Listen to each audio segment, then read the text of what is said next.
yang diterima amalan seorang hamba kecuali mereka berserah diri dulu kepada Allah Subhanahu wa taala. Artinya Islam itu, ikhwatul Islam, menjadi syarat mutlak bagi mereka yang beribadah kepada Allah agar ibadahnya diterima oleh Allah Subhanahu wa taala. Sehingga kemarin kita telah menjelaskan panjang lebar bagaimana siapapun yang melakukan ibadah kebaikan, kalau seandainya bukan seorang muslim, maka Allah tidak akan menerima amal ibadahnya. Iya, Allah tetap akan memberikan kepada mereka balasan di dunia. Tapi kita berbicara tentang akhirat. Kalau di akhirat, ikhwatul Islam, Allah Subhanahu wa taala tidak akan memberikan pahala kecuali kepada mereka-mereka yang beriman sahaja, atau yang kita kenal dengan muslim. Begitu juga dengan ibadah puasa, ibadah salat, ibadah zakat, ibadah apapun dalam bentuk kebaikan, syarat mutlak yang pertama adalah Islam itu sendiri. Kemudian ikhwatul Islam, kemarin kita juga telah menjelaskan bahwa syarat diterima amal ibadah seorang hamba harus melewati 3 tahapan. Yang pertama adalah Islam, dan yang kedua adalah keikhlasan, dan yang ketiga adalah mutaba'ah. Mutaba'ah itu artinya bagaimana seorang hamba setiap kali mereka beribadah kepada Allah, mereka harus menjadikan Nabi sebagai pedoman dan patokan dalam setiap ritual ibadah yang akan mereka lakukan. Dan salah satunya adalah ibadah puasa. Nah, melakukan kegiatan ibadah, maka itu disebut dengan nusuk. Dan di dalam setiap ibadah ada nusuknya. Di dalam salat ada nusuknya. Di dalam puasa ada nusuknya. Di dalam ibadah umrah dan ibadah haji juga ada nusuknya, atau yang lebih kita kenal dengan istilah manasik. Manasik itu, ikhwatul Islam, bukan hanya diidentikan kepada ibadah haji dan umrah saja, tidak, tapi juga dipakai dan disebutkan kepada semua ibadah yang kita lakukan. Salah satunya adalah ibadah puasa. Apa kata Rasulullah SAW? Sumu li ru'yatihi wa aftiru li ru'yatihi wansuku laha. Nabi SAW menyebutkan, hendaklah kalian berpuasa dengan melihatnya, dan hendak pula kalian berbuka juga karena melihatnya, wansuku laha, dan jadikan itu sebagai manasik bagi kalian. Artinya setiap kali kalian beribadah kepada Allah Subhanahu wa taala, terutama ibadah puasa, maka manasik yang diajarkan oleh Nabi SAW di dalam menentukan ini mulainya, ini akhirnya, adalah dengan ru'yah, atau dengan apa yang disebutkan oleh baginda Nabi yang mulia. Jadi masalah manasik itu, ikhwatul Islam, kalimat manasik bukan hanya ada di dalam ibadah haji dan umrah saja. Iya, ibadah haji dan umrah disebutkan oleh Nabi SAW, "Litakhudu manasikakum", hendaklah kalian mengambil manasik ini dari diriku. Mengapa kita hanya mengenal dengan manasik umrah, manasik haji? Kita tidak kenal dengan manasik salat, manasik puasa, manasik zakat. Semuanya harus kita kenal. Dan dikhususkan dengan manasik haji dan umrah, ikhwatul Islam, karena tentunya ibadah ini merupakan ibadah yang jarang dilakukan oleh kaum muslimin. Ibadah haji dan ibadah umrah adalah ibadah yang berkaitan dengan kemampuan. Artinya tidak semua orang yang mampu untuk melakukannya. Sedangkan ibadah salat, rata-rata kaum muslimin mampu dalam melakukannya. Sedangkan masalah ibadah puasa, rata-rata kaum muslimin juga sanggup untuk melakukannya. Artinya kesempatan bagi mereka berpuasa banyak sekali, kesempatan bagi mereka sholat setiap hari. Tapi kalau melaksanakan ibadah haji dan umrah, bisa jadi kesempatan mereka sekali seumur hidup atau 2 kali. Sehingga betul-betul ditekankan kalimat manasik oleh Nabi SAW.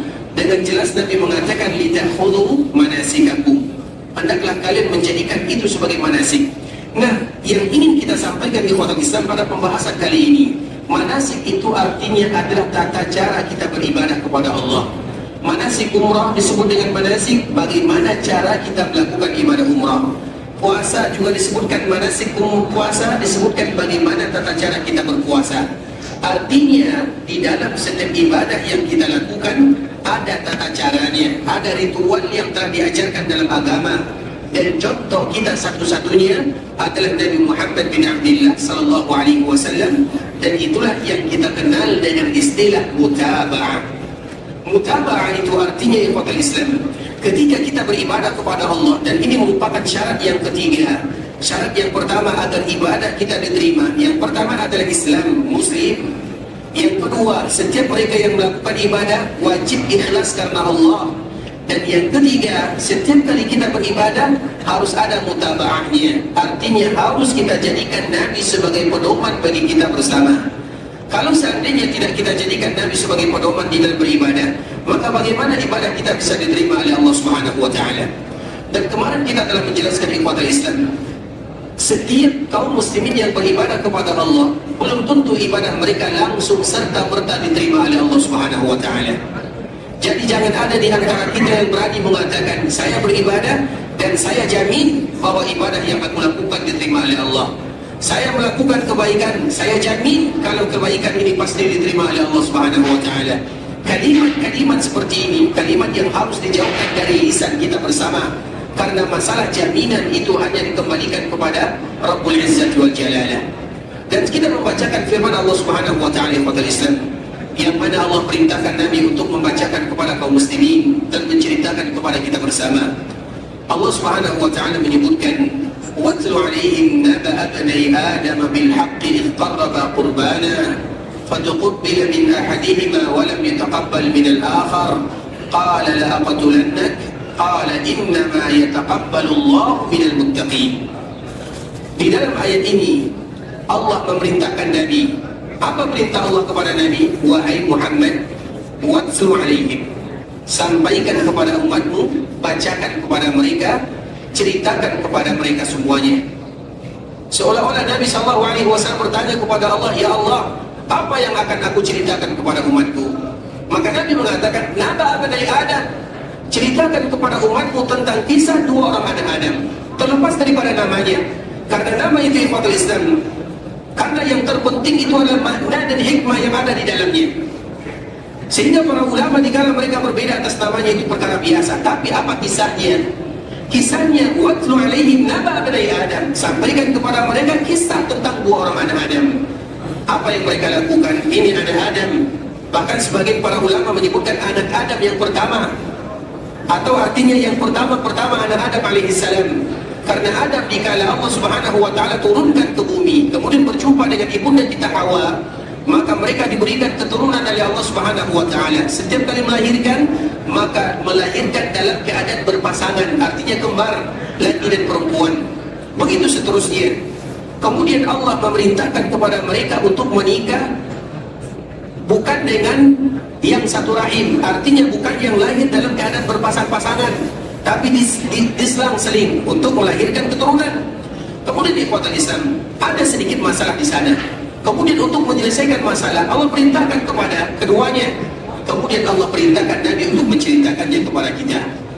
Nah, apa ceritanya? Idh qarraba qurbana. Ketika kedua-duanya, ketika ada masalah di antara saudara-saudara atau anak-anak Nabi Adam, maka di antara bentuk Allah menyelesaikan masalahnya, Allah perintahkan mereka beribadah. Allah perintahkan mereka berkurban. Idh qarraba qurbana. Kemudian pada akhirnya mereka berdua berkurban. Ketika mereka beribadah, korban itu adalah ibadah yang mulia. Ketika mereka berkorban, ketika mereka beribadah, apa kata Allah di dalam ayat ini? Fatuqabbala min ahadihima wa lam yataqabbal min al-akhar. Ketika mereka beribadah, yang satu diterima, yang satu tidak diterima ibadahnya. Padahal mereka adalah anaknya seorang nabi. Ketika mereka beribadah kepada Allah, Allah sebutkan yang satu diterima, yang satu tidak. Artinya tidak semua diterima amal ibadahnya oleh Allah Subhanahu wa taala. Anak siapapun dia, bahkan anak Nabi Adam alaihi salam disebutkan oleh Allah Azza wa Jalla, fatuqabbala, diterima, wa lam yataqabbal min al-akhar. Yang tadi atau yang lain tidak diterima. Kemudian di kota Islam terjadilah masalah di antara mereka berdua. Karena orang-orang terdahulu dikala mereka beribadah, ketahuan ibadahnya. Ibadah ini diterima, maka disebutkan ibadahmu diterima. Ibadah ini tidak diterima, maka ketahuan ibadahnya tidak diterima. Kemudian di kota Islam, maka dikala yang satu diterima, yang satu tidak, yang tadi ibadahnya tidak diterima, marah kepada ibadah yang diterima. Kemudian dia pun mengancamnya, la aqtulannak, aku akan bunuh kamu. Kemudian apa kata saudara yang tadi diterima ibadahnya? Qal innama yataqabbalu Allahu minal muttaqin. Ini kaidah di dalam beribadah. Allah tidak akan pernah menerima amal ibadah kecuali dari mereka-mereka yang bertakwa sahaja. Artinya ikhwatul Islam, Allah menyebutkan qala innama, sesungguhnya yataqabbalullah. Sesungguhnya Allah hanya menerima amal ibadah dari mereka yang bertakwa. Maka pun kita bertanya kepada diri sendiri, Islam, sudahkah kita menjadi hamba yang bertakwa sehingga amal ibadah kita bisa diterima oleh Allah Subhanahu wa taala? Pertanyaannya mudah, jawabannya sulit sekali. Tidak ada di antara kita yang berani mengatakan ibadah saya diterima oleh Allah. Karena apabila ada di antara kita mengatakan ibadah saya diterima, berarti seolah-olah dia memujinya sendiri. Dia mengatakan saya orang yang bertakwa. Maka ayat ini Islam, para sahabat salah satunya adalah Abu Darda. Ketika membaca ayat ini, dia mengatakan, padahal ini sahabat Nabi, dan kita tahu bagaimana kedudukan sahabat Nabi, semua mereka penduduk surga. Dia mengatakan ketika membaca ayat ini, kalau aku tahu ada satu sujud yang diterima oleh Allah, maka itu lebih baik bagiku dari dunia dan seisinya. Kalau aku tahu, tapi dia tidak tahu.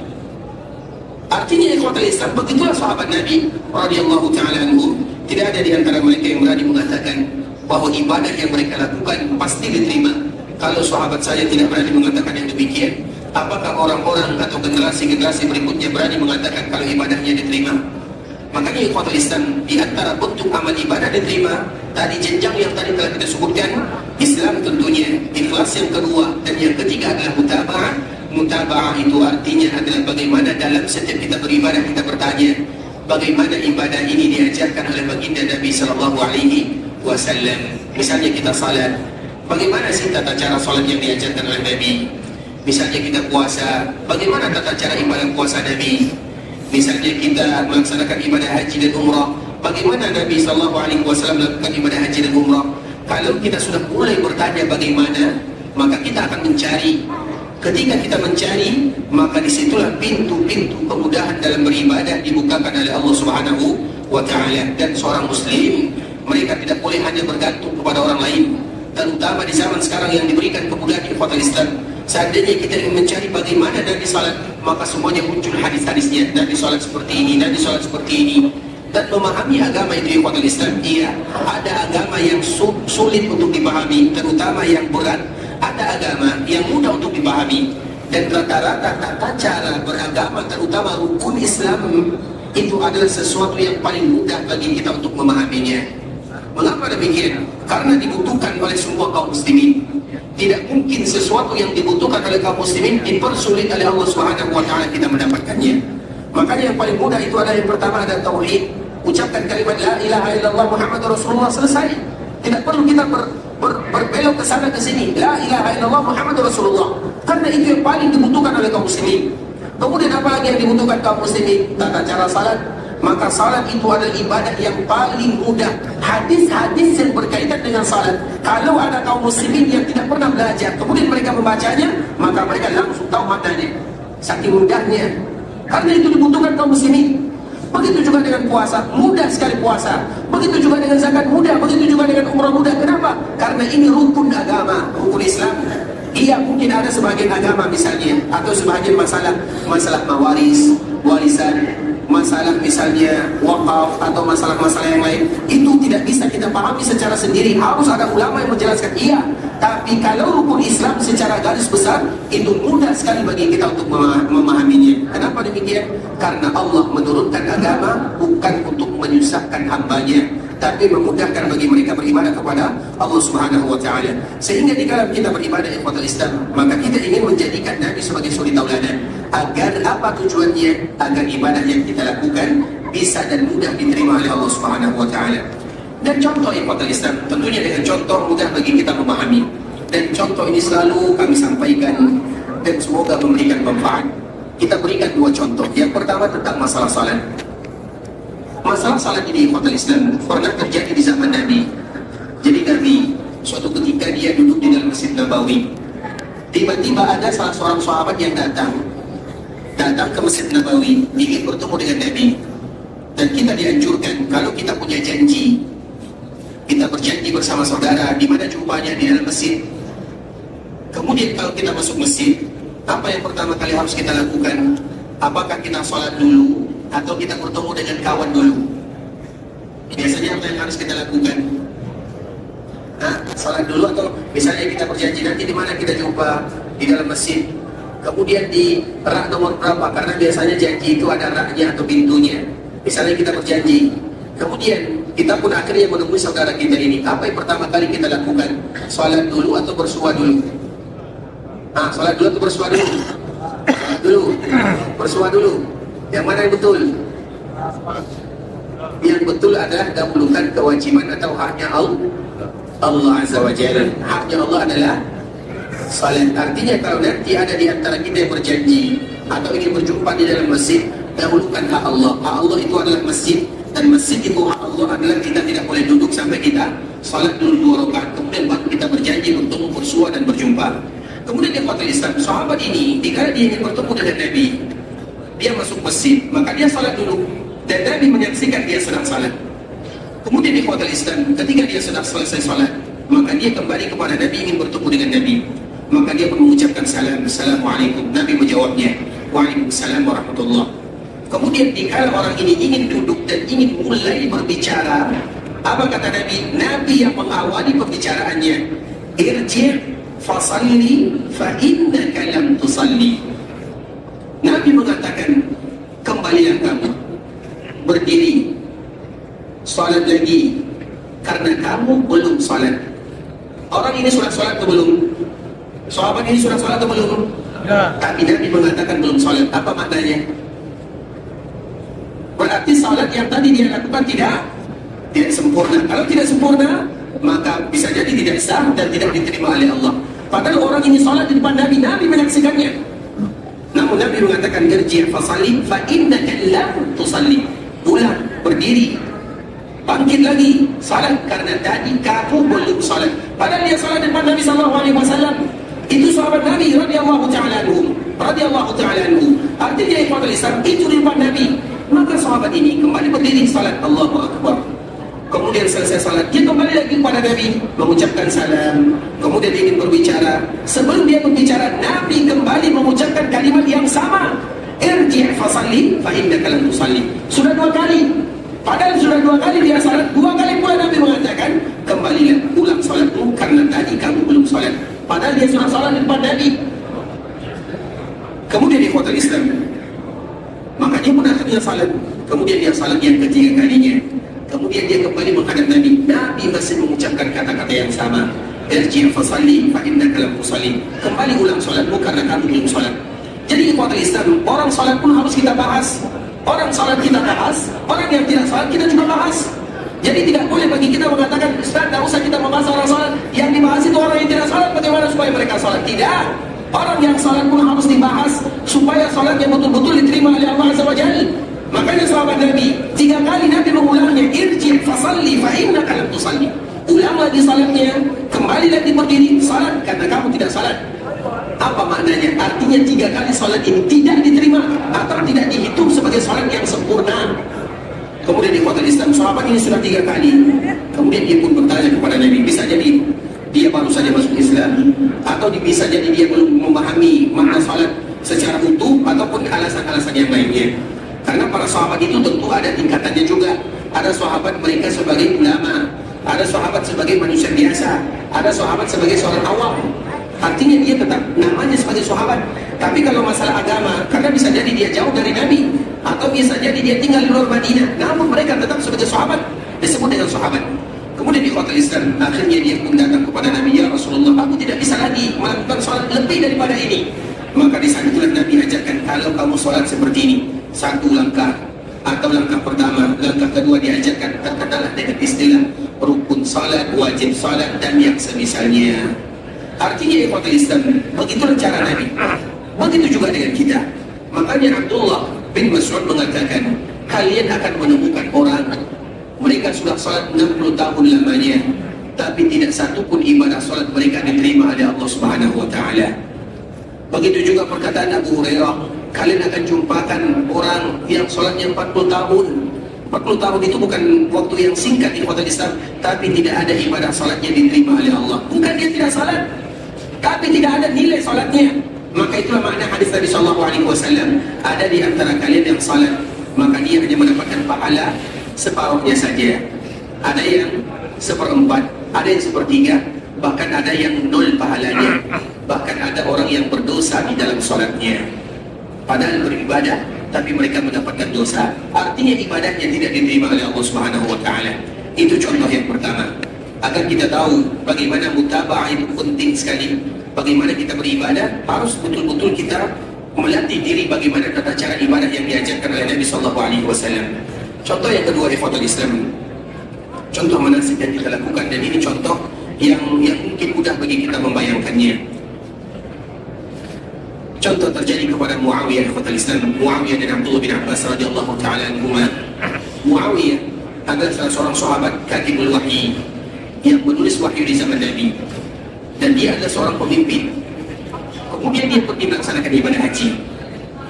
Dikala dia sampai di Mekah, dikala dia sampai di Ka'bah, kita tahu bagi kita yang sampai ke Ka'bah Al-Musharrafah, maka yang pertama kali dianjurkan adalah tawaf. Tentunya setelah niat tentunya. Nah, sebelum tawaf ini, ikhwatul Islam, adalah yang dianjurkan bagi kita bersama. Sebelum tawaf, maka dianjurkan bagi kita untuk mencium Hajar Aswad. Kalau bisa bagi kita untuk menciumnya. Kalau tidak bisa, maka kita mencium sesuatu yang menyentuh Hajar Aswad. Kalau juga tidak bisa, maka cukup bagi kita memberikan isyarat. Bisa dipahami? Itu merupakan di antara rangkaian pertama yang kita lakukan jika kita sampai di Mekah Al-Mukarramah. Yang pertama adalah mencium Hajar Aswad. Kalau kita bisa menciumnya, alhamdulillah. Dan mencium Hajar Aswad itu, Hajar Aswad selalu kita sebutkan, itu adalah bahan yang berasal dari surga, yang warnanya lebih putih daripada salju. Kemudian dihadiahkan oleh Allah Subhanahu wa Ta'ala untuk penduduk dunia, yang pada akhirnya dia berubah menjadi hitam karena kesalahan yang dilakukan oleh anak Adam. Kemudian nanti pada akhir zaman Ka'bah itu akan hancur dan hilang, dan Hajar Aswad ini akan kembali ke tempat asalnya, yaitu ke dalam surga. Sehingga di dalam hadis disebutkan, ketika Allah Subhanahu wa Ta'ala mengembalikan Hajar Aswad ke tempat semula, maka dia tidak dikembalikan dalam bentuk aslinya, tapi dirubah oleh Allah Subhanahu wa Ta'ala. Bagaimana bentuk dirubah? Diberikan kepadanya mata, diberikan kepadanya telinga. Apa gunanya? Dan dia akan bersaksi kepada Allah setiap orang yang menciumnya. Maka dia pun akan mengatakan, ya Allah, fulan bin fulan adalah orang yang menciumku dengan hak. Ada kalimat hak di belakangnya. Karena ada orang yang mencium Hajar Aswad karena hanya mencari sensasi saja. Wah, aku bisa mencium Hajar Aswad, tidak ada tujuan yang lain. Ada orang yang mencium Hajar Aswad karena rindu dan ingin mendapatkan pahala dari Allah Subhanahu wa Ta'ala. Makanya kita sebutkan juga ikhwatul Islam, yang mencium Hajar Aswad itu banyak, tapi mereka tidak akan sama nilai pahalanya. Makanya disebutkan mencium Hajar Aswad itu adalah dengan hak. Artinya betul-betul karena mengharapkan pahala dari Allah. Nah, mereka yang mencium Hajar Aswad dengan hak ini, atau dengan jujur ini, maka nanti Hajar Aswad akan memberikan saksi di hadapan Allah. Karena Allah berikan kepadanya mata, diberikan kepadanya telinga. Mata bersaksi karena melihatnya, telinga karena mendengarnya, maka dia pun dimudahkan oleh Allah Subhanahu wa Ta'ala masuk ke dalam surganya. Dan semoga Allah mudahkan kita semua masuk ke dalam surga. Kemudian di ikhwatul Islam, kalau kita tidak bisa menciumnya, karena kita juga tidak boleh memaksakan diri, apalagi kalau seandainya harus menzalimi. Karena Hajar Aswad, mencium Hajar Aswad hukumnya apa? Sunnah. Kalau ada orang yang pulang melaksanakan ibadah umrah, haji, tanpa mencium Hajar Aswad, umrahnya sah atau tidak? Sangat tidak menjadi masalah. Kalau kita harus mencium Hajar Aswad yang hukumnya sunnah, namun terpaksa kita zalim kepada saudara kita, maka pada saat itu jangan kita lakukan. Iya, bisa jadi kita menciumnya, tapi kita sudah menzalimi saudara. Makanya Nabi berpesan kepada Umar, ya Umar, engkau adalah seorang yang kuat, fala tuzahimin nas, maka janganlah engkau beramai ikut serta bersama kaum muslimin yang lainnya. Karena kalau Umar ikut serta menciumnya, maka yang lain akan tergeser dengan kekuatannya. Artinya ikhwatul Islam, begitu besar Nabi Sallallahu Alaihi Wasallam. Nah, kalau seandainya kita mencium Hajar Aswad, itu kenikmatan yang luar biasa. Tapi kalau kita tidak bisa menciumnya, maka kita mencium sesuatu yang memegangnya. Misalnya, Nabi dulu pernah tawaf dengan menggunakan onta. Sehingga tawaf menggunakan kendaraan boleh atau tidak? Boleh. Yang sehat ataupun yang sakit boleh atau tidak? Semuanya boleh, tidak menjadi masalah. Misalnya sekarang ada di Masjid Haram, ada alat yang membantu kaum muslim untuk tawaf, Ustaz, dia kan sehat, dia kan kuat. Nabi juga demikian keadaannya. Bahkan Nabi pernah tawaf dalam keadaan menggunakan ontanya. Artinya diberikan kebebasan. Iya, tentu pahala tidak akan sama. Karena semakin sulit bagi kita beribadah, semakin besar pula pahalanya di sisi Allah Subhanahu wa Ta'ala. Kemudian ikhwatul Islam, Nabi ini tawaf dengan menggunakan ontanya, sehingga Nabi tidak mungkin mencium Hajar Aswad. Tapi Nabi memegang, karena biasanya Nabi bawa tongkat. Kemudian tongkat ini menyentuh Hajar Aswad. Nah, tongkat ini dikala menyentuh Hajar Aswad, maka Nabi mencium tongkatnya. Artinya kalau kita tidak bisa menciumnya, maka kita mencium sesuatu yang bersentuhan dengan Hajar Aswad.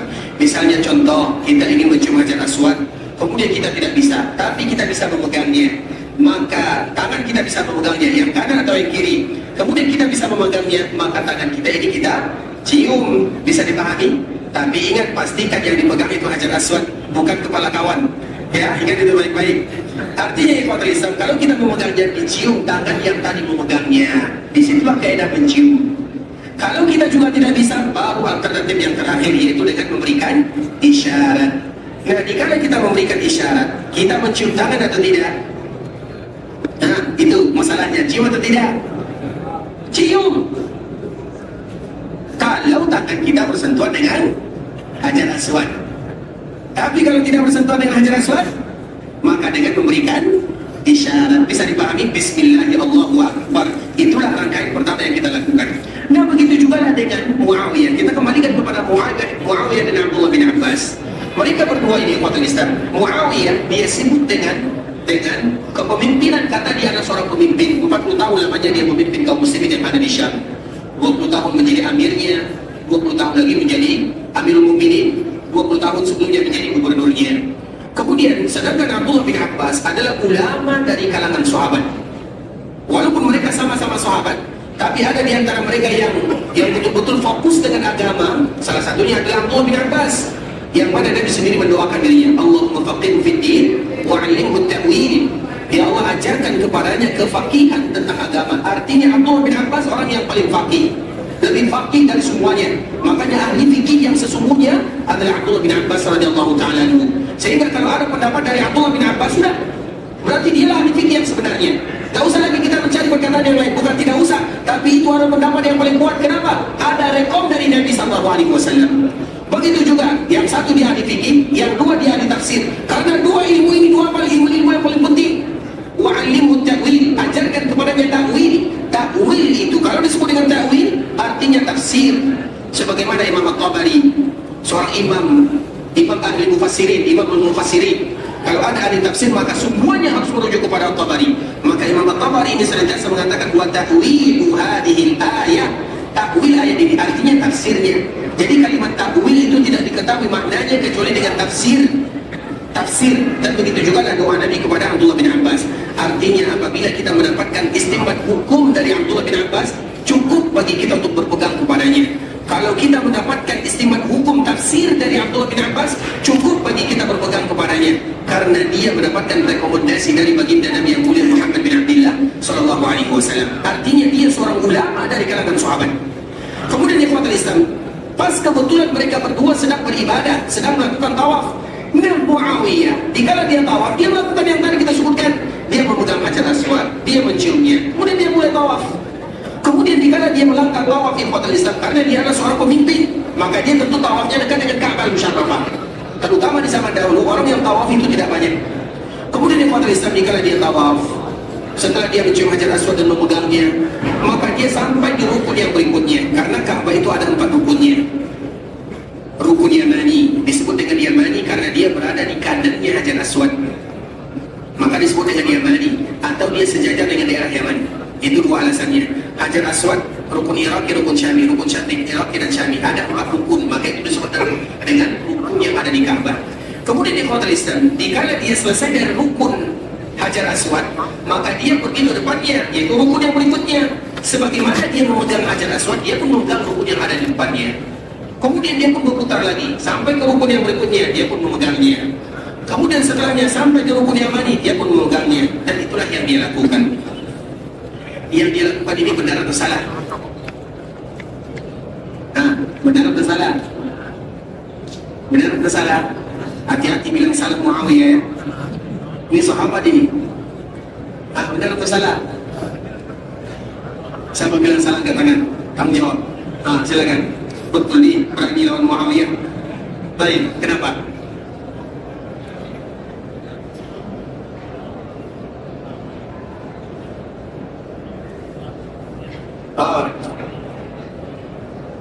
Berarti karena Ustaz pembimbing yang menjelaskan, tapi alasannya tidak tahu.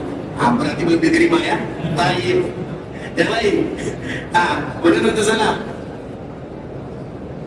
Apa jawabannya? Kita pegang semua Ka'bah yang ada di Ka'bah. Kita pegang semua rukun-rukunnya. Berarti yang mengatakan salah, berarti kita tidak boleh memegang Ka'bah. Boleh tidak memegang Ka'bah? Pegang Ka'bah boleh atau tidak? Boleh. Betul boleh. Apa alasan boleh? Kenapa boleh? Itu Ka'bah, memegang Ka'bah. Masa memegang istri boleh, kamu pegang Ka'bah tidak boleh? Memegang kawan boleh, memegang Ka'bah. Semua yang ada di dunia ini boleh kita pegang. Selagi tidak memberikan mudarat. Ka'bah itu boleh kita pegang, boleh kita sebut bebas. Ya atau tidak? Hukum asalnya. Tapi kalau seandainya kita melakukan sebagaimana yang dilakukan oleh Muawiyah, dipegang Ka'bah, terutama sisi-sisi Ka'bah semuanya dipegang. Ikhwatal Islam, disitulah terjadi perdebatan antara Muawiyah dengan Abdullah bin Abbas. Kita ingin mengatakan ikhwatal Islam ternyata perbedaannya sedikit tipis saja. Tapi kita bisa melihat mana sisi benarnya, mana sisi salahnya, dan bagaimana mereka berdua berargumen antara satu dengan yang lainnya. Kemudian maka dia oleh Abdullah bin Abbas. Maka Abdullah bin Abbas mengatakan, wahai Muawiyah, tentunya mereka satu umur ya, satu level. Karena Muawiyah anaknya Abu Sufyan, Abdullah bin Abbas anaknya Al-Abbas, Abu Sufyan dengan Al-Abbas itu dulu satu level ya. Kemudian anaknya juga satu level. Kemudian ikhwatul Islam, wahai Muawiyah, kenapa kamu melakukan yang demikian? Maka Muawiyah menjawab, wahai Abdullah bin Abbas, tidak ada satu pun di bagian Ka'bah ini yang boleh kita tinggalkan. Semuanya boleh kita pegang. Apa salahnya? Seolah-olah Muawiyah mengatakan, di mana salahnya? Apa salahnya? Maka di saat itulah Muawiyah menjawab, kembali dijawab, hanya dengan satu ayat, laqad kana lakum fi Rasulillahi uswatun hasanah. Contoh kalian yang paling bagus itu adalah Nabi dalam setiap ibadah. Maka disebut dengan uswatun hasanah. Maka apa kata Muawiyah? Dia langsung terdiam dan mengangkat kepalanya serta mengatakan, sadaqta, engkau benar. Artinya ikhwatul Islam, ketika kita sedang melaksanakan ibadah umroh atau melaksanakan ibadah haji, maka sunnah Nabi SAW hanya memegang dua rukun saja, rukun Yamani dan Hajar Aswad, dan itu pun dengan tata cara yang telah disebutkan.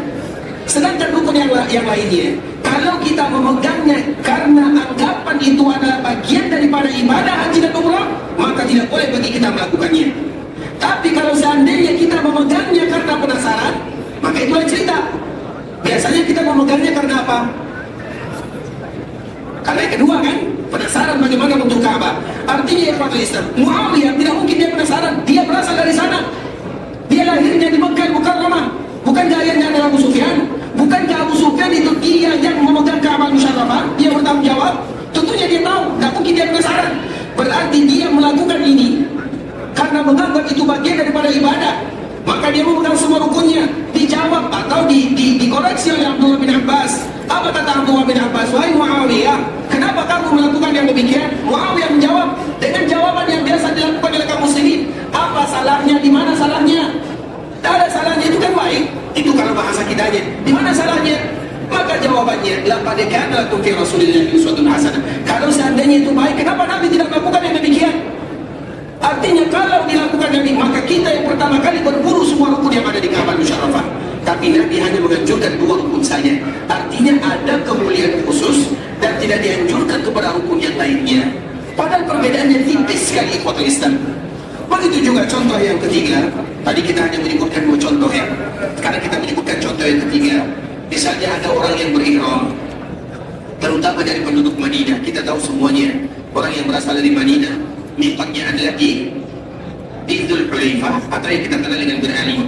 Ada orang dia miqatnya di perkuburan Nabi.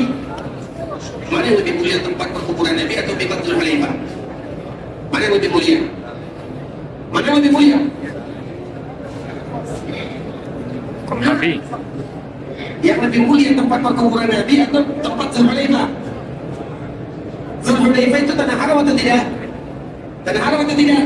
Tempat Nabi dikuburkan tanah haram atau tidak? Ya. Mana yang lebih mulia? Haram. tempat Nabi mulia, tempatnya mulia. Bisa dipahami atau tidak? Artinya kalau kita miqat dari tempat yang mulia, boleh atau tidak? Lain ceritanya, mulia lain ceritanya, mengawali miqat lain ceritanya. Nah orang ini dia miqat dari tempat perkuburan Nabi. Maka di saat itu Imam Malik memperhatikannya. Imam Malik rahimahullah ta'ala, Imam Darul Hijrah yang meninggal pada tahun 179 Hijriah. Dia pun mengatakan, wahai fulan, apa yang kamu lakukan? Saya bermiqat dari sini, tempatnya lebih mulia, jaraknya pun lebih jauh. Artinya pahalanya pun kalau menurut kita, pahalanya pun lebih, karena tempatnya mulia, jaraknya jauh. Semakin mulia, semakin jauh jaraknya, semakin besar pahalanya. Tapi menurut kita atau menurut dia, maka Imam Malik memberikan teguran. Miqat penduduk Madinah itu adalah Dzulhulaifah. Dia pun kembali mengatakan, innama hiya amyalun asibuha. Wah Imam, hanya beberapa mil saja aku tambah. Aku hanya menambah beberapa mil saja. Artinya jika ditambah tentu lebih bagus menurut kita semuanya. Kemudian di saat itulah Imam Malik membacakan firman Allah Subhanahu wa taala, "Falyahzaril ladzina yukhalifun." Maka berhati-hatilah mereka-mereka yang menyelisihi aturan yang telah disebutkan oleh Nabi sallallahu alaihi wasallam. Nabi menyebutkan tempatnya Dzulhulaifah. Dzulhulaifah walaupun ada tempat yang lebih mulia daripada Dzulhulaifah, maka miqat kaum muslimin tetaplah Dzulhulaifah. Dan kita ukurkan kepada yang lain, misalnya contoh, misalnya di dalam berzakat, terutama di bulan Ramadan, sebentar lagi kita akan berzakat. Dan di antara salah satu zakat itu disebut dengan zakat harta. Dan harta itu masuk semuanya, termasuk perhiasan, emas, perak. Emas, perak yang dipakai, yang disimpan itu ada zakatnya atau tidak? Ada zakat atau tidak? Ada. Baik. Sekarang ada di antara kita, istrinya, koleksinya adalah berlian, bukan emas lagi. Nah, berlian ini mana yang lebih mahal daripada emas? Apakah ada zakatnya atau tidak? Padahal lebih mahal. Kalau menurut kita lebih dizakatkan karena lebih mahal. Ada zakatnya atau tidak? Betul nih. Siapa yang bisa jawab? Katakan. Ada zakatnya atau tidak? Ada zakatnya atau tidak? Ada. Kalau diperjualbelikan. Bisa dipahami? Tapi kalau dikoleksi dipakai? Tidak. Mobil ada zakatnya atau tidak? Ada. Kalau diperjualbelikan. Tapi kalau untuk dipakai, ada atau tidak? Tidak. Seperti itulah ikhwatul Islam. Jadi masalah takaran dan ukuran itu bukan, oh ini lebih bagus, ini lebih mahal, ini lebih ini, bukan. Tapi takarannya itu adalah syariat agama yang diajarkan oleh baginda Nabi mulia Muhammad bin Abdullah sallallahu alaihi wasallam. Maka itulah makna kalimat yang disampaikan oleh Ali bin Abi Thalib radhiyallahu taala anhu, ikhwatul Islam. "Law kana ad-dinu bir-ra'yi, lakana asfalul khuffi awla bil massi min a'la."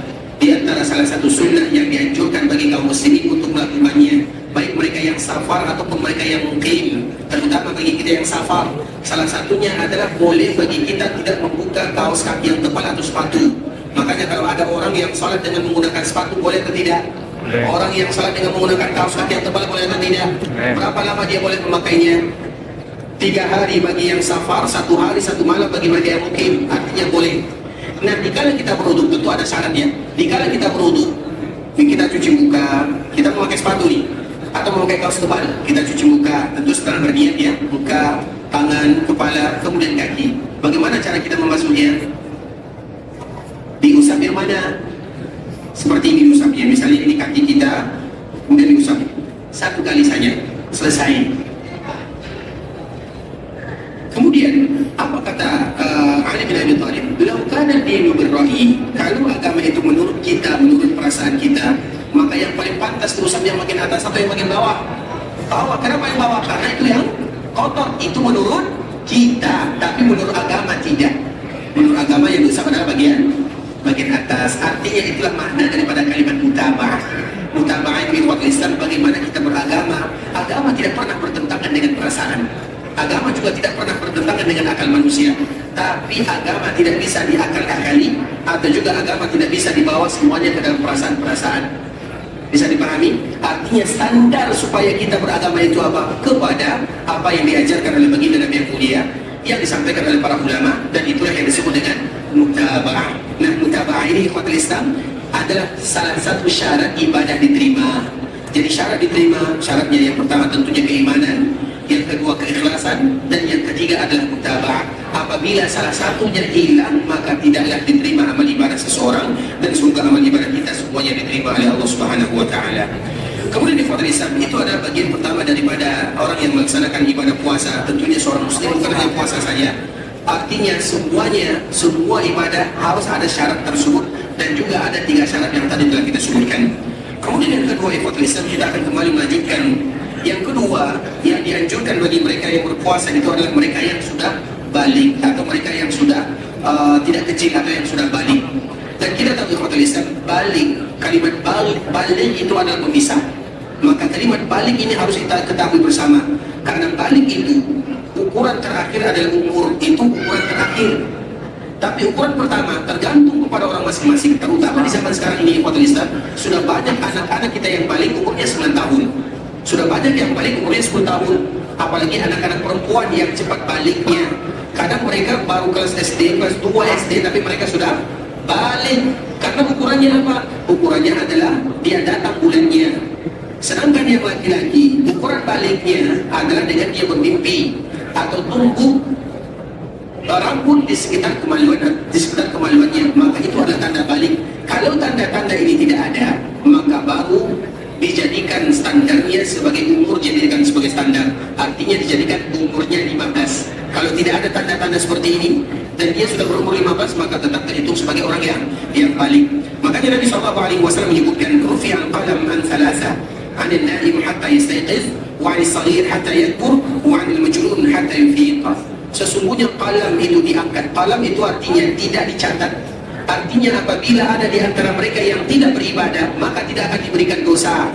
Yang pertama siapa? Yang pertama adalah orang yang tidur sampai dia bangun. Siapapun di antara kita yang tidur, kemudian karena dia tidur, kemudian dengannya dia tidak beribadah kepada Allah, ibadah apapun, ibadah salat, ibadah puasa, ibadah apapun dia, maka dia tidak akan berdosa dengannya. Tapi tentunya tidur yang normal, bukan tidur yang tidak normal. Itu harus dipahami. Atau mereka yang dikiaskan kepada tidur. Siapa yang dikiaskan kepada tidur? Bisa jadi dia, bisa jadi pingsan ataupun yang semisalnya, maka pada waktu itu dia tidak dibebani agama. Kemudian ikhwatul Islam, wa 'anil saghir hatta yakbur, begitu juga anak kecil sampai dia dewasa itu balik. Kemudian wa 'anil majnun hatta yafiq, dan juga dari orang gila sampai dia sadarkan diri. Artinya ikhwatul Islam, syarat ibadah yang berikutnya tentu adalah orang yang dewasa atau orang yang sudah balik. Namun ketika apabila ada anak-anak yang mereka beribadah, maka mereka juga tetap diberikan pahala oleh Allah Subhanahu wa taala, sebagaimana orang tuanya juga diberikan pahala oleh Allah. Bahkan sebagaimana kalau seandainya mereka sudah balik dan mereka juga beribadah, maka untuknya pahala, untuk orang tuanya juga tetap mendapatkan pahala. Makanya kemarin kita menyebutkan antara anak dengan orang tua sesuatu yang tidak bisa dipisahkan. Sampai kapanpun si anak beribadah kepada Allah, maka sang ayah, sang ibu, keluarga yang punya andil dalam kehidupannya, maka tetap akan mendapatkan pahala untuk selama-lamanya. Makanya kemarin kita menyebutkan ikhwatul Islam hadis Nabi SAW, "Idza mata ibnu Adam inqata'a 'amaluhu illa min thalath, waladin salihin yad'u lahu." Apabila anak Adam itu meninggal, maka terputus amalannya kecuali 3. Salah satunya adalah anak yang saleh yang mendoakan dirinya. Di dalam hadis ini Nabi tidak pernah mengatakan anaknya, tapi Nabi mengatakan hanya anak sahaja. Artinya anak siapa saja yang saleh dan kesolehannya gara-gara kita. Misalnya ada orang yang tidak punya anak, kemudian dia memelihara anak yatim, dijaganya anak yatim, disekolahkan, dibuat sekolah. Kemudian anak-anak yatim ini mereka tumbuh menjadi besar, hafiz Quran, ada yang jadi imam, ada yang jadi ulama, maka itu terhitung anak yang akan mendoakan dirinya dan sampai kepadanya, walaupun bukan anak kandungnya atau berasal dari darah dagingnya. Karena Nabi tidak pernah mengatakan anakmu, tidak pernah Nabi mengatakan anakmu, tapi Nabi hanya mengatakan anak saja. Artinya anak siapa saja. Tentu yang pertama adalah anak kita sendiri. Kalau kita tidak punya anak, maka bukan berarti tertutup kemungkinan bisa jadi anak orang lain. Kalaupun kita punya anak, atau sebagian kaum muslimin yang punya anak, bisa jadi anak mereka belum mendapatkan kesolehan darinya, maka dia mencari anak-anak orang lain supaya nanti dia tetap mendapatkan pahala darinya. Sehingga ikhwatul Islam kita contohkan misalnya Imam Syafi'i rahimahullah ta'ala. Imam Syafi'i kita tahu dia tidak punya lagi orang tua atau ayah. Ayahnya sudah meninggal. Karena memang rata-rata ulama-ulama mazhab itu semuanya lahir dalam keadaan yatim. Mulai Abu Hanifah yang lahir pada tahun 80 meninggal tahun 150. Imam Malik juga demikian, lahir pada tahun 93 meninggal tahun 179. Imam Syafi'i yang ketiga lahir pada tahun 150 meninggal pada tahun 204. Imam Ahmad yang terakhir, ulama mazhab saja ya, yang lahir pada tahun 164 meninggal tahun 241 Hijriah. Rata-rata mereka yatim semuanya. Tapi siapa yang memberikan pengaruh dalam kehidupannya selain ibunya adalah orang-orang yang berjasa dalam kehidupannya. Makanya Imam Syafi'i pernah bertemu dengan salah seorang pemuda, Imam Syafi'i atau Imam Ahmad. Dia mengatakan, wahai fulan, ayatmu minas sittah, di antara 6 orang yang tidak pernah aku lupakan dalam setiap doaku. Padahal mereka tidak ada hubungan nasabnya. Tapi kenapa Imam Ahmad atau Imam Syafi'i mengatakan yang demikian? Karena ayah orang ini yang memberikan pengaruh dalam masalah ini. Dan salah satu contoh yang paling populer ikhwatul Islam adalah Imam Abu Hanifah. Imam Abu Hanifah, kita tahu, ini sekedar cerita ya. Imam Abu Hanifah terkenal dengan mazhab Hanafi. Tahukah kita siapa yang menyebarkan mazhab Abu Hanifah? Karena rata-rata para ulama itu salah satu mereka tersebar mazhabnya karena punya buku. Tapi Imam Abu Hanifah sedikit bukunya. Siapa menyebarkan mazhabnya? 2 orang muridnya. Jadi Imam Abu Hanifah ini tidak banyak tulisannya, tapi dia punya murid yang menyebarkan mazhabnya. Ulama yang lain ketika punya murid-muridnya tidak menulis apa yang disebutkan oleh gurunya, sehingga ketika gurunya meninggal pula ilmunya. Itu salah satunya kenapa terkenal dengan 4 mazhab. Sebenarnya mazhab itu banyak sekali mazhab, tapi karena kenapa sampai sekarang diabadikan, salah satu alasannya yang demikian. Nah, Imam Abu Hanifah, kita kenal siapa anak Imam Abu Hanifah? Jarang yang kita tahu. Tapi kalau ada yang bertanya siapa muridnya, maka pasti kita akan mengatakan yang satu Abu Yusuf, yang satu Muhammad. Nah, bagaimana muridnya ini bisa menyebarkannya? Salah satu kisahnya adalah Abu Yusuf. Abu Yusuf ini adalah seorang yang miskin. Dia bekerja di pasar, membantu ayahnya. Imam Abu Hanifah melihat dia ini orang yang pintar. Kemudian di Fathul Islam dikala dilihat, maka ayahnya atau Abu Hanifah mengatakan kepada ayahnya, wahai fulan, kenapa kamu tidak membiarkan anakmu belajar agama di masjid bersama para ulama? Apa kata ayahnya? Kalau anakku belajar, siapa yang akan membantu diriku bekerja di pasar? Dan banyak kaum muslimin yang demikian. Anaknya yang membantu dirinya, padahal anaknya pintar. Akhirnya anaknya tidak bisa lanjut sekolah. Kalau anaknya sekolah, siapa yang membantu ayahnya? Itu bukan kejadian yang ada di zaman sekarang saja, zaman terdahulu. Kemudian di Fathul Islam, Imam Abu Hanifah pun pergi. Kemudian pada waktu berikutnya, dia kembali bertanya. Namun ada solusi. Imam Abu Hanifah mengatakan, wahai fulan, kenapa kamu tidak membiarkan anakku ini pergi belajar agama? Karena anakku pintar. Jawaban ayahnya masih sama. Siapa lagi membantumu? Maka di saat itulah Abu Hanifah mengatakan, kira-kira kalau anakmu yang membantu kamu di pasar, berapa penghasilan kamu sehari dengan bantuan anakku ini? Maka orang tua ini mengatakan 2 dirham. Apa kata Abu Hanifah? Biarkan anakmu belajar agama di masjid bersama para ulama, dan aku setiap harinya memberikan kepadaku 2 dirham. Artinya diberi anaknya untuk belajar agama. Pada akhirnya apa? Abu Yusuf inilah yang meneruskan ilmunya Imam Abu Hanifah. Dan apabila demikian keadaannya, maka sampai kiamat Imam Abu Hanifah akan tetap mendapatkan pahala darinya. Maka itu disebut dengan waladin saleh, anak yang saleh. Tidak mesti anak kita, bisa jadi anak orang lain yang kita didik, bisa jadi anak tetangga, bisa jadi anak saudara, anak siapapun. Kalau anak kita tentu yang lebih bagus. Artinya Islam, anak apabila mereka melakukan kebaikan, maka semuanya akan diberikan pahalanya kepada orang yang punya andil dalam kehidupannya. Kalau mereka masih kecil, dan kalau mereka sudah dewasa, maka mereka tetap dapat pahala, yang mengajarkan pun tetap dapat pahala. Jadi apabila kita, tentunya itu adalah latihan, melatih anak-anak kita untuk terus beribadah, walaupun tidak wajib, tapi tetap dilatih. Bisa dipahami?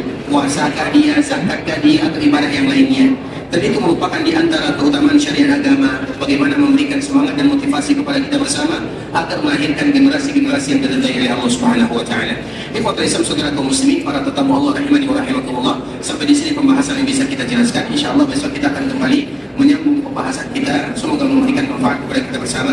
Dan insyaallah kita akan membahas khusus tentang masalah safar, bagaimana kaidah-kaidah safar, dan bagaimana pula safar bagi mereka yang berpuasa. Semoga Allah Subhanahu wa taala memudahkan kita bersama. Barakallahu fikum. Kalau ada di antara kita yang bertanya, mungkin 1 atau 2 pertanyaan, maka kami persilakan dengan syarat yang sebelumnya belum bertanya.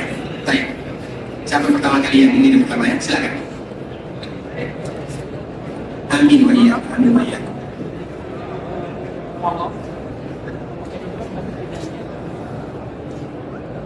Baik, ada orang yang tawaf tapi tidak niat umrah. Aturan. Baik, pertanyaannya mungkin kamu pahami ya. Ada di antara kita yang ingin tawaf tapi dia tidak umrah. Karena tawaf kalau tidak umrah maka tidak boleh di pelataran. Karena orang yang tawaf itu hanya dikhususkan di pelataran saja supaya tidak terjadi kemacetan di sana. Iya atau tidak? Kemudian kita ingin tawaf dan kita tidak boleh tawaf di pelataran. Boleh tawaf di tempat yang lain, tapi terlalu jauh atau panjang bisa jadi, atau alasan-alasan yang lainnya. Ini pertanyaannya boleh atau tidak kita melakukan yang demikian. Akhirnya kita tetap memakai pakaian ihram dan bisa jadi kita pakai celana.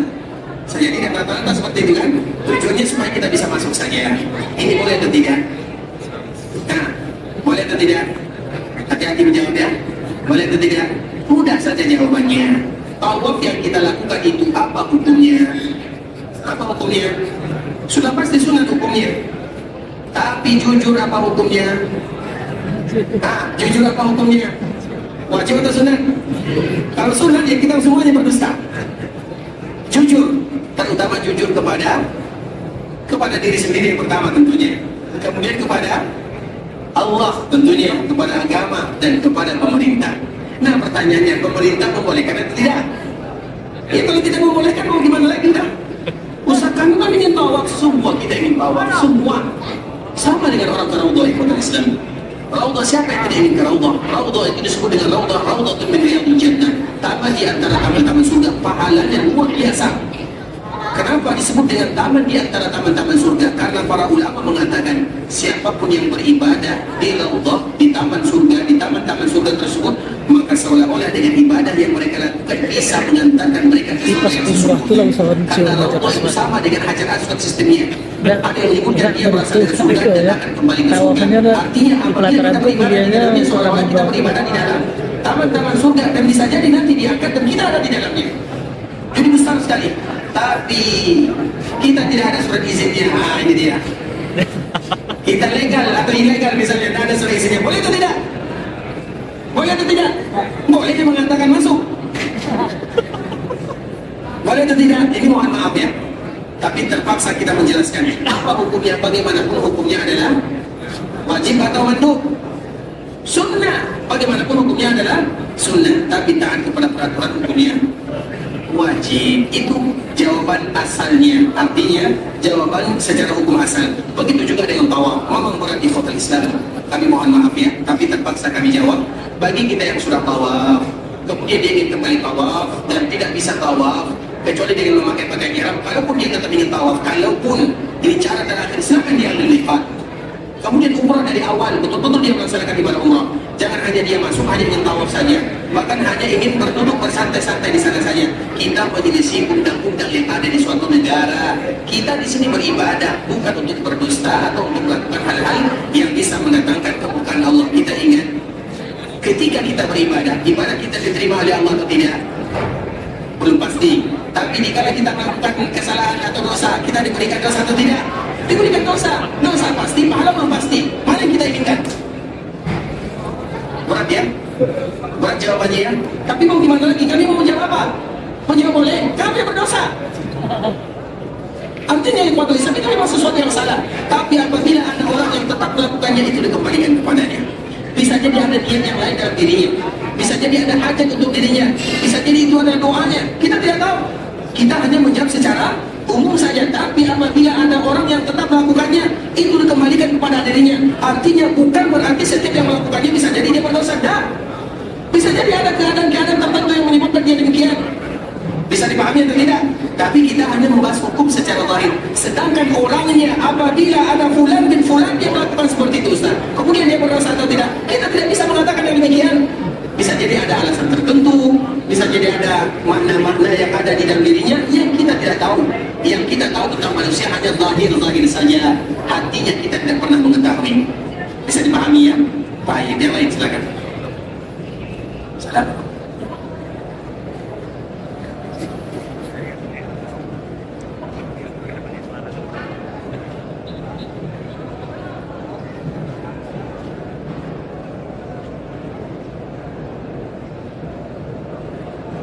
Ini sudah kita terangkan sebelumnya ya, masalah umrah berkali-kali ya, umrah berkali-kali.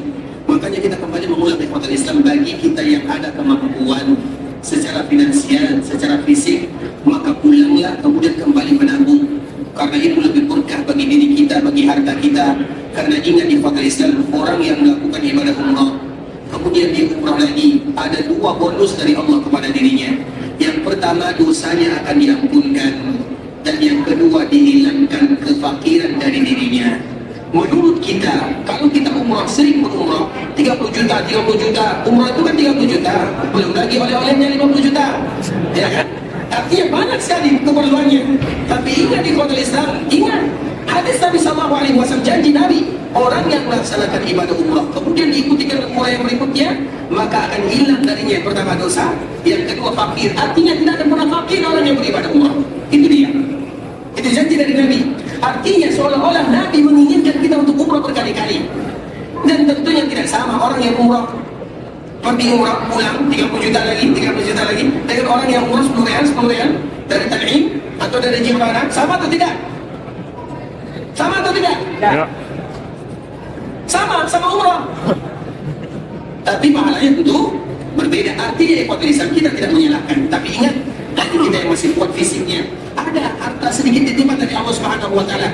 Disitulah harta kita diampunkan yang paling bagus, dan kita dijanjikan tidak akan pernah fakir dengannya. Tapi kalau ada di antara kita yang mungkin sulit baginya, secara kesehatan dia tidak bisa, secara ekonomi mungkin pas-pasan, Ustaz kami ingin berulang kali, maka kita katakan silahkan, tidak menjadi masalah. Bisa dipahami? Kita bagaimana? Pertama dan kedua, setiap kita memiliki jawaban yang berbeda-beda.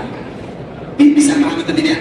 Bisa jadi kita merasa, iya Ustaz saya kuat, tapi saya cuma hanya tukang pungut sampah Ustaz, bisa jadi. Jadi dia sulit.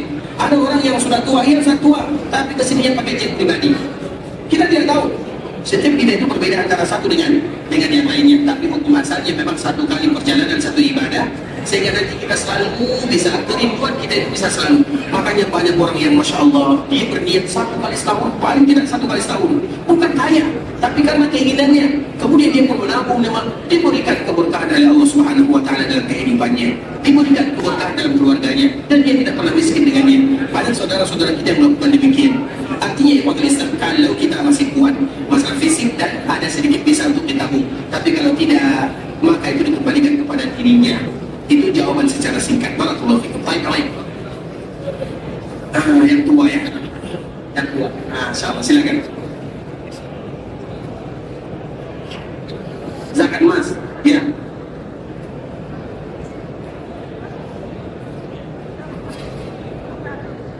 Ini sedikit bocoran saja ya, karena nanti emas ada waktunya.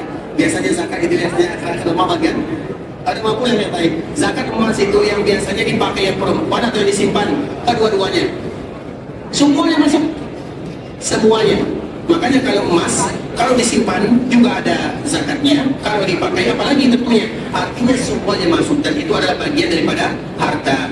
Makanya ikhwah Islam, Imam Muhammad bin Muhammad. Tahu kita Imam Muhammad bin Muhammad? Kalau kita sebutkan namanya, semua kita kenal. Muhammad bin Muhammad Al-Ghazali. Tahu kan? Dia mengatakan dinar, hukum asal uang kaum muslimin itu adalah dinar dan dirham, ya kan? Dinar dan dirham itu bentuknya apa? Bulan atau persegi panjang atau persegi? Bulan kan? Hukumnya bulan. Kenapa dia mengatakan bulan itu? Kenapa bulan? Karena bulan itu supaya nanti selalu diputarkan. Jadi uang kalau disimpan dia akan kurang nilainya, baik itu uangnya atau emasnya. Tapi kalau diputarkan artinya akan bertambah selalu. Makanya orang yang menyimpan uangnya kemudian dia bayar zakat, dia merasa rugi. Kenapa? Karena dia simpan. Makanya kalau ada uang yang disimpan, bisa dipahami? Artinya Ustaz, kalau tidak disimpan nanti bagaimana Ustaz?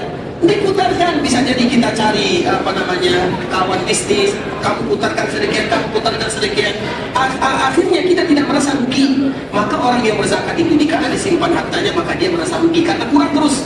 Misalnya emasnya ada berapa emas misalnya, tahun depan zakat lagi, karena itu harus setiap tahun.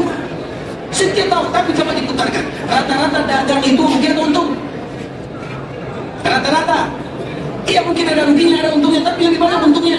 Karena memang disitulah perekonomian kaum muslimin, dan utama 90% atau 90%. Di situ uang kita berputar. Nah, kalau disimpan, maka sulit bagi kita memutarnya, sehingga berat bagi kita untuk mengeluarkannya. Tapi kalau seandainya kita putarkan, ya kita putarkan, nanti yang kita keluarkan untungnya. Jadi uang kita tetap ada, bahkan bertambah. Kemudian untungnya lagi, begitu seterusnya. Maka Imam ini mengatakan, itulah alasannya kenapa uang kita dan dengan tumbuhan supaya diputarkan, bukan disimpan-simpan saja. Bukan berarti salah menyimpan uang ya, tapi disimpan itu akhirnya nanti kalau mata uang dia akan runtuh jaraknya atau harganya. Kalau emas, karena emas semakin naik terus, akhirnya kita juga rugi. Tapi kalau diputarkan, maka untungnya untuk kita dan juga untuk saudara-saudara kita, teman bisnis kita, dan berputar perekonomian kaum muslimin. Tapi Pak ya, tak sampai di sini karena ada lagi setiap tahun tanpa absen, kecuali kalau kita sudah mati, tidak ada lagi zakat. Artinya sampai kita dipanggil oleh Allah, itu kewajiban yang harus kita zimmah namanya. Zimmah itu kalau kita tidak lakukan berdosa. Itu dia, setiap tahun. Zakat itu dinamakan zakat karena dia setiap tahun. Ada pembahasan khusus tentang masalah zakat syar. Baik. Terakhir ya, yang depan Pak, silakan. Pertanyaannya dia, besok kita jawab ya. Besok masih ada kan? Ingat ya, pertama kali, ya silakan. Karena panjang jawabannya. Taib, misalnya kita di sini, kita bekerja di luar negara, zakat yang paling bagus kemana? Terutama zakat harta. Zakat yang paling bagus adalah kepada orang yang bukan merupakan tanggung jawab kita dari karib kerabat kita. Siapa yang bukan tanggung jawab kita? Cabang kita dan asal kita. Asal kita siapa? Ayah, ibu, kakek, nenek. Boleh tidak kita berzakat kepada mereka? Boleh atau tidak? Boleh. Berzakat kepada ayah. La ilaha illallah, kepada ayah tidak berzakat. Ayah itu uang kita diberikan kepadanya, bukan zakat. Boleh tidak kita berzakat kepada ayah ibu? Kepada asal kita tidak boleh. Ayah, ibu, kakek, siapapun asal kita tidak boleh. Cabang kita siapa? Anak, cucu. Boleh tidak kita berzakat kepada cucu? Boleh tidak? Mereka cabang kita. Boleh kita tidak berzakat kepada saudara-saudari kita? Boleh. Kepada suami istri berzakat kepada suami, boleh atau tidak? Tidak. Suami berzakat kepada istri, boleh atau tidak? Tidak. Boleh atau tidak? Tidak. Kita berzakat kepada istri kita, boleh atau tidak? Tidak. Boleh atau tidak? Boleh kalau dia sudah jadi janda. Tidak boleh kalau dia masih statusnya istri, karena dia tanggung jawab kita. Boleh tidak suami menerima zakat dari istri? Kebalikannya, istri berzakat kepada suami, boleh atau tidak? Boleh, karena suami bukan tanggung jawab istri. Artinya orang yang paling berhak menerimanya adalah mereka yang menjadi bukan tanggung jawab kita dari karib kerabat kita, dan mereka termasuk ke dalam al-asnaf az-zamaniyah. Berarti karib kerabat kita di sini atau di sana? Di sana atau di sini? Di sana. Di sana. Berarti zakatlah ke sana. Karena orang yang bersedekah kepada atau berzakat apapun namanya kepada karib kerabatnya, terutama rahimnya, ada dua pahalanya. Pahala zakatnya, pahala tali silaturahimnya. Tapi kepada saudara kaum muslimin, ini jawaban singkat saja ya. Dan semoga Allah memberikan keberkahan kepada kita bersama. Sampai di sini yang bisa kami sampaikan. Yang benar dari Allah Subhanahu wa taala, yang salah dari diri kami pribadi karena kurangnya ilmu kami, karena kebodohan dan karena kejahilan kami mohon dimaafkan kalau ada kata-kata yang salah, kata-kata yang kurang berkenan di hati, dan kita bermohon kepada Allah agar Allah ampunkan dosa kita bersama, orang tua kita, keluarga kita, saudara-saudari kita, dan seluruh kaum muslimin. Kalau ada di antara kita yang beribadah, semua ibadahnya diterima oleh Allah. Amin. Dan Allah pun mengabulkan setiap doa dan permintaan kita bersama. Amin. Sebagaimana Allah kumpulkan kita di kota Madinah menjadi tetangga baginda Nabi yang mulia, maka kita berdoa kepada Allah agar kita pun bisa menjadi tetangga Nabi di dalam surga untuk selama-lamanya. Kita tutup dengan doa kafaratul majlis. Subhanallah wa bihamdika, asyhadu an la ilaha illa anta, astaghfiruka wa atubu ilaik. Wa sallallahu wa sallam ala nabiyyina wa habibina wa khalilina wa sayyidina Muhammadin wa ala alihi wa sahbihi wa sallam tasliman katsira. Setiap bulan 1 kali dalam setahun.